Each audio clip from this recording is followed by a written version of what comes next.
اللهم صل وسلم على سيدنا محمد وعلى اله وصحبه اجمعين. بحبكم دايما في الله، ربنا يديمكم نعمه في حياتي يا رب. تعال نسمي بسم الله ونعمل كده معجنات كده جميله وسهله وبسيطه. مننساش بقى قبل ما نبدا كده نقول المقادير، تحطوا لي لايك وشير وسبسكرايب عشان طبعا اوصلكم كل جديد حبايبي الحلو لايك. يلا نبدا بقى بالمقادير. معايا كيلو دقيق، حطيت عليه كيس خميره 11 جرام او معلقه كبيره، وثلاث معالق سمسم، 3 معالق كبار سمسم، وثلاث معالق سكر كبار زي ما انتم شايفين كده. كل المقادير قدامكم والطريقه، وخليكم معايا البنات الحلوين للاخر عشان كل تكه فيها مفيده جدا ومهمه جدا. وحطيت كام معلقه حليب بودر. ده اختيار، لو عندك ما عندكيش مش لازم زي ما انتم شايفين كده. وهنقلب بقى ونحط ربع معلقه ملح، ربع معلقه ملح صغيره نحطها كده. ويلا كده بقى نكمل مقاديرنا ونبدأ بالعمل الجميل جدا زي ما شايفين. اللهم بارك. ادي سنة الملح او ربع معلقة الملح. عذرا على الصوت اللي سامعينه. ونقلب بقى كل التقليب ده والخلط بتاعنا المواد كلها الجافة. ونبدأ يلا ننزل بالسمنة اللي هنحطها مع بعض. اللهم بارك. هنحط كيس فانيليا معايا ده عشان ده ما عنديش محلب، ما عنديش طبعا فانا حبيت احط كيس فانيليا. ده اختياري، مش عاوزه مش لازم عامه. بس اللهم بارك كانت حبه حاجه كده كانت جميله جدا مع كوبايه شاي تحفه تجنن تجنن. عملتها بثلاث طرق مختلفين يعني ما شاء الله. معايا كوبايه السمنه سايحه، هننزل بقى كده اهي كوبايه سمنه ونص كوبايه زيت، يبقى كوبايه ونص كوبايه سمنه سايحه ونص كوبايه زيت. تمام، كل المقادير دي عندنا في البيت وطريقتها سهله وبسيطه جدا جدا. يلا بقى نقلب كده بقى ونبس الدقيق في السمنه والزيت مع بعض. احنا عايزين ميبقاش فيه اي اثر خالص للدقيق معانا، يبقى مش باين خالص، يبقى مبسوس بالزيت والسمنه مع بعض. بس كده عشان يدينا اللهم بارك حبه قرقش كده جميل جدا جدا، من غير ما نجيب بقى نشا، من غير بيكنج باودر، من غير حاجه. يدوبك خميره وسمسم وسكر ومعلقه حليب بودر اختياري، لو عندك ما عندكيش مش لازم. تمام كده. كلها الحاجات المقادير عندنا في البيت، وممكن كمان تعمليه عادي لو بكوبايه زيت ونص سمنه مش مشكله، او بكوبايه سمنه بس، ده اختياري حسب المقادير اللي عندك. بس دي بتخليها مظبوطه جدا الماده السائله بتاعتنا. نبص كل كده كمان هو ده كيلو زي ما انتم شايفين كيلو، بيبقى 8 كوبايات كده. اما الجزء اللي انا بعايرت بها السمنه هو ده اللي بعاير بها الدقيق. هو بيبقى نفس المج. هنحط بقى الميه دي دافيه عادي، دافيه يعني زي ده ما تلاقي. طبعا احنا دخلنا على الشتا فلازم بقى حطيت كوبايتين بقى الاول عشان حسب نوع الدقيق ما اشوف هيشرب ميه او ياخد ميه قد ايه. ونقلب كده. والكوبايه التالتة هنقول لك هنحط بها من حبه بحبه تدريجا كده، ندرج كده بيها المعجنات بتاعتنا. ومنساش بقى ان البركه الحلوه دي بتبقى عاوزه ذكر الله. بذكر الله دايما تطمئن القلوب، بذكر الله دايما بالحاجه بتبقى بركه وخير. ومنساش دايما حبايبي الحلو دعوه حلوه لاولادنا والدول العربيه كلها دايما باصلاح الحال، اللهم امين اللهم. ويلا بقى كده زي ما شايفين، بص الكوبايه التالتة اهي، بص ناجي كده. اللهم بارك ما شاء الله. احنا عاوزينه كده يعني يبقى الملمس بتاعه بيبقى حلو جدا، يبقى ناعم نفس الوقت عادي. لو عجننا خد دارق مش مشكله، كده كده احنا هنعمل قراقيش. فمهم زي ما انت شايفه. آه بصي حبه بحبه حبه بحبه. خدنا يا دوبك يعني منها كوبايتين ونص، يعتبر دي خد معايا كوبايتين ونص ميه او 3 كوبايات الا ربع زي ما شايفه ما شاء الله. ما ضفتش ميه تاني خالص. تمام كده وما شاء الله كده خلاص. كنت بلم طبعا العجيزه مش شايفه كده، ونغطيه وسيبه بقى يختمر. نشوف بقى اللي ورانا حبه معين بقى حبه حاجه كده. اللهم بارك ما شاء الله. ما خدش معايا وقت خالص في الخم. زي ما انتم شايفين كده اهي. اللهم بارك. بصوا مفيش عجين خالص في ايدي ولا بلزق حاجه، العجينه مظبوطه جدا جدا جدا. تمام. اللهم بارك. تعالى بقى نحط بقى الاسترتش عليها او بكيس كده، نغطيها وبفوطه ونحطها جوه البوتاجاز وسيبها بقى اما ندعك حبه معينه. ونرجع نلاقيه ما شاء الله يختمر معانا. زي ما شايفين كده نغلفها كده بالكيس الاستك بس ما شاء الله. ونسيبها بقى.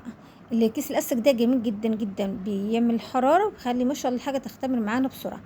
بفوطه كده بصي ما شاء الله زي ما انت شايفه. وكده بقى اختمرت معانا، مش عايزه تختمر يعني قوي كده. الخمر بتاعها مظبوط. قعدت معايا 35 دقيقه بالظبط. تمام كده الخمر. فالمهم زي ما انت شايفه كده. تعالى بقى نلم بقى العجينه كده وناخد منها قطعه واللهم بارك. وهنجيب بقى الصاج بتاعنا وهنقول لك هنعمل اول طريقه من عجينه واحده. ما شاء الله. وهنشوف ايه فايدتها وايه ضرها او معنى ايه الصح اللي فيها وضرها. زي ما شايفه كده انا دهن، زي ما شايفه دهن ماده دهنيه كده بمنديل مطبخ، يعني دوبك وزعت الماده الدهنيه كده. وهي تعال بقى العجينه ما شاء الله، عشان العجينه بتاعتها ملمسها كده ناعم، وبص ما شاء الله مرتاحه، فبتفرد معايا بسرعه زي ما شايفين كده. اللهم بارك. بص بسرعه اللهم بارك كده جميله. وتقدري بقى تفرديها بالسبانشة كده كده بقى عادي. كانت عاوزه حته تاني عادي حطيها، مش ايه يعني مش هتفصل، لا بالعكس مع الفرد تلاقيها لمت ونفس الوقت دخلت في نفس العجينه تمام كده. مش هنحط عجين تاني، فيعتبر احنا خدنا نص الكميه يعني خدنا بتاع ايه نص ايه العجينه. اللهم بارك. هنفردها كده ولازم بقى نوزعها في ايه في الصاج كله اللي انت شايفاه. اللهم بارك. هقول لك بقى ايه فايده الصاج ده، وطبعا الحاجه اللي فيه يعني ايه، يعني مش صح تمام. ايه خلينا مع بعض كده للاخر واقول لك ايه بالظبط. تمام. اللهم بارك. كده ما شاء الله. بصي نوزع العجينه كده كويس ما شاء الله. هي معانا عايزين السمك كله يبقى واحد. وبصي ما شاء الله نجيبها كده من العرض للطول لحد ما يبقى سمكها كل واحد، يعني ما شاء الله تبقى ماليه الصاج وبقى نفس الوقت ايه تمام. لو في اي فراغات في احنا الحته اللي احنا حاطاها نعملها كده نلزقها. وادي كده ما شاء الله كده خلاص خلصنا، وما شاء الله ملاش اي اثر خالص ما شاء الله كده تمام. بقت سوا مستويه كده وحلوه ومظبوطه اهي زي ما انت شايفه كده. اللهم بارك. عندك بقى قطع زي كده تقدر تبقى سهله معاكي جدا، عامله عجله كده زي ما نسميها، او بسكينه زي ما انت حابه. بصي اللهم بارك كده بسرعه سالت معايا التقطيع وما شاء الله. بقى هنسيبه بقى ايه عما نخلص حاجتها تلاقي بقى اختمر معانا بسرعه وايه عذرا. وما شاء الله هنعمل بقى الطريقه التانية طريقه سهله جدا بكيلو، ودي ما شاء الله عاملينها كميه حلوه جدا. اللهم بارك. قلت ليه اروح اشتري الكيلو ب 80 جنيه او 90 جنيه وعامه ب 90. طب وليه؟ طب ما انا بكيلو دقيق بكام؟ يعني الكيلو دي ده شاريه بكام؟ ب 18 جنيه عامه. 18 جنيه، وعندي السمسم وعندي السمنه وعندي الزيت وعندي كل حاجه. فانا حبيت ايه 18 جنيه وفرت لي كتير كتير جدا زي ما انتم شايفين. فنعمل ايه بقى كده اللهم بارك. نجيب بقى الكيلو ده يعمل لنا بتاع كيلو ونص ما شاء الله ازود. يعني نجيب هنعمل دي هيضاعف كميته، او القريش دي هتضاعف كميتها زي ما نشتري من بره. زي ما انت شايفه كده قطعناها قطع بس شكلها حلو جدا وجميله وطريقتها سهله. تعال بقى نعمل ايه الطريقه التانية القريش اللي دايما بنعملها جدا بالطريقه الايه التقليديه، او بالطريقه اللي دايما بتطلعين عليها نعملها دي الطريقه زي ما انتم شايفين. دي حلوه ودي حلوه. بس هقول لك الاولى الصاج هقول لك ايه الغلط او مع صح، ايه الحاجه اللي ما ينفعش نتعمل فيها بالطريقه دي. فانا عامه خلينا مع بعض كل كده، ولما نخلص كده في الاخر هقول لك على طريقتها. خليك كده معايا واقول لك ما تنساش تحط اللايك حبيبي الحلو. بس بقى بنفس قطع العجله الجميله دي بتعمل شكل القرايش حلوه جدا، انا بحبها جدا بجد بتبقى حلوه جدا جدا جدا. فما شاء الله اهي مش عشان العجينه بقى مرتاحه بصوا بطريقتها كده. بصوا ما شاء الله اهي تمام. ما شاء الله. بصي يعني هرصها بقى في ايه، ما عندنا بقى صاج او صينيه، ورص بقى الكميه بتاعتنا الحلوه. انا دلوقتي كنت بجيب صينيه وهرصها مع بعض. صينيه برضو ماده دهنيه بالمنديل برضو كده منديل المطبخ. ويلا نعملها كده اللهم بارك. انتوا شايفين كده اللهم بارك كده رصها وما شاء الله اهي تمام. ما شاء الله بقى عايزه بقى السكر بقى انت حباه رفيع بقى طويل صغنن، بس بيبقى صغنن حلو قوي قوي قوي. ممكن تعملي بالسكينه بس يبقى احسن اللي هو طريقه العجله او القطاعه اللي بتبقى عندك جاهزه بتبقى سهله ونفس الوقت يعني ايه يعني تنجز معاكي بسرعه عامه يعني. مش قادر كمان شايفه اهي تمام كده. بصي بقى عشان انا بقى عايزه اعمل بصي بالقطاعه ما شاء الله كده على طول جزت معايا بسرعه ما شاء الله اهي تمام كده. كده قطعنا وادي ما شاء الله كمان كم معانا. فعملنا ما ايه صاج والصاج زي ما انت شايفه كده معايا بقى حته عجينه اهي تمام. هتشوفوا بقى قدام هقولك هيعمل بيها ايه. ما شاء الله نعملها كده بالطريقه دي الحلوه الجميله، وتفرد معايا وجميله جدا جدا، تفرد معايا حلوه جدا. ما شاء الله كده، اللهم بارك اللهم بارك. ما شاء الله. هنعمل بقى ايه؟ هعمل بقى القراقيش العجل، سمينها العجل او القراقيش المدوره. فاللهم بارك، زي ما شايفه كده صغريها كبريها، فدي بتبقى حلوه جدا. بيعملوها طبعا حبايبنا في الصعيد، بيعملوها بطريقه حلوه جدا، بيعملوها كمان بتبقى يعني كبيره وصغيره، فدي حاجه ايه ترجع لك. ما شاء الله. بس انا عاملاها صغير ما شاء الله كده، يعني بتبقى الكحك المدور. مسمينه الكحك المدور. الكحك المدور اللي هو بيبقى مقرمش، بس احنا بنسميه بقى قراقيش. بتبقى المدوره من الكحك الكعك المدوره بتبقى ايه جميل. بصي ما شاء الله. بصي والله كانت طريقه سهله وكانت عاجبه ولادي جدا جدا. الشكل ده كان عاجبهم جدا. نجيب الصاج ونرص بقى الحاجه بتاعتنا كده، هي بتعمل زي ما شايفه مع حبه الصوابع كده. وادي ما شاء الله ادي الطريقه معاكي بطريقه سهله. ايه ما شاء الله تمام.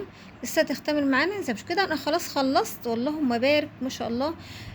بتختمر معانا اخر حاجه ده. بس ده الصاج اول حاجه اختمر، وده ما شاء الله الصاج التاني اختمر. فانا مشغلها بقى الفرن يسخن لمده ربع ساعه. لازم يسخن كويس، واحطها بقى على الشبكه في النص.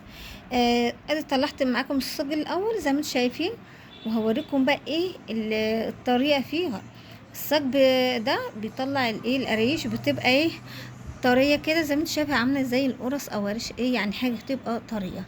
بصي هي كانت جميله جدا وحلوه اهي. بصي طريه. هنعمل بقى طبعا احنا مش معقول هنسيب النار قايده عليه اللي تحته فوق كده هيحمصنا زياده، او طبعا هتاخد وش هتتحرق. لا احنا عايزين بقى تبقى مقرمشه. هنعمل بقى كده. لازم نسلك كل الصوابع دي من بعضها ونرصها في الصاج تاني زي ما انت شايفه. ومرصها في الصاج بقى تتحمص، نحمصها مع بعض، تحمص من الجناب وتحمص كده وبقى جميله جدا جدا بقى مقرمشه. وادي العجل بتاعنا الحلو مقرمش. بصي ما شاء الله. بس عشان العجل لا طبعا اهو فتلاقيها مقرمش. بس الصاج ديكها العيب الوحيد فيه ان هو ما بيطلعش القراقيش محمصه كده فيها التكه القرمشه دي. لا لازم تفكها عن بعضها كده زي ما انتوا شفتوا، ورصتها وسبتها تحت الشوايه كده اتحمصت وقلبتها. ادي الصوابع معانا من غير اي حاجه خالص ما شاء الله بقت مقرمشه. وبصي هشه حلو. بس كان عاجبه اولادي جدا جدا الصاج. كان بياكلوه بالجبنه عشان التقرمشه اللي فيه عامله زي الكيك كده مقرمش وهش جدا جدا جدا الصاج. وحلوه جدا مع الجبنه، وكمان حلو قوي مع الشاي. يعني ما شاء الله في تكه قرمشه، بس قرمشه حلوه جدا ومظبوطه، عامل زي البصمات بالظبط بجد بامانه اهو. ما شاء الله والله. بصي ادي القرمشه معانا ما شاء الله عامله زي البصمات بالظبط ما شاء الله. مع كوبايه بقى الشاي مع الجبنه تاكلي بجد. انا ولادي كان عاجبه جدا جدا بالصاج ده، وقالوا لي اعمليه يا ماما، بالرغم اللي انا فكيت وحمصت تاني ماشي. بس كان عاجبهم جدا جدا، وعاجبهم اللي هو العجل او الدوائر دي حلوه قوي قوي. طريقه جديده وطريقه حلوه جدا لاولادنا، فتعجبكم جدا جدا. وما شاء الله. بصي ما شاء الله. بصي قرمشه وحلو. خلص عندي على طول اللهم بارك حبه القرش. بالنسبه طبعا دخول الشتاء فاحنا عاوزين حاجه كده اولادنا يسلوا بيها. في معاها كوبايه الشاي. طبعا انا والله كنت عامله الشاي زي ما انت شايفه كده. انا بنتي كانت تاخد واحد تغمس تيجي تاخد وتمشي يعني. تمام اهي تمام. بصي ما شاء الله مسات بس نحطها في كوبايه شاي تلاقيها بصي اللهم بارك دابت في بقك دول. اقول لكم بصي جميله جميله وطريقتها سهله وحلوه قوي قوي قوي وجميله جدا هتعجبكم. وما شاء الله ما خدش معايا وقت خالص خالص. اللهم بارك. حاجه كانت جميله وتحفه وكانت عاجبه اولادي اللي في الصاج جدا، رغم اللي انا زي ما قلت لكم انتوا شفت قدامكم. وكان كمان حبيت تعملها بالطريقه دي قرص تبقى صوابع تبقى حلوه قوي قوي قوي. اسيبكم بقى في رعايه الله. ما تنساش تذكروا رزقكم، والسلام عليكم ورحمه الله وبركاته.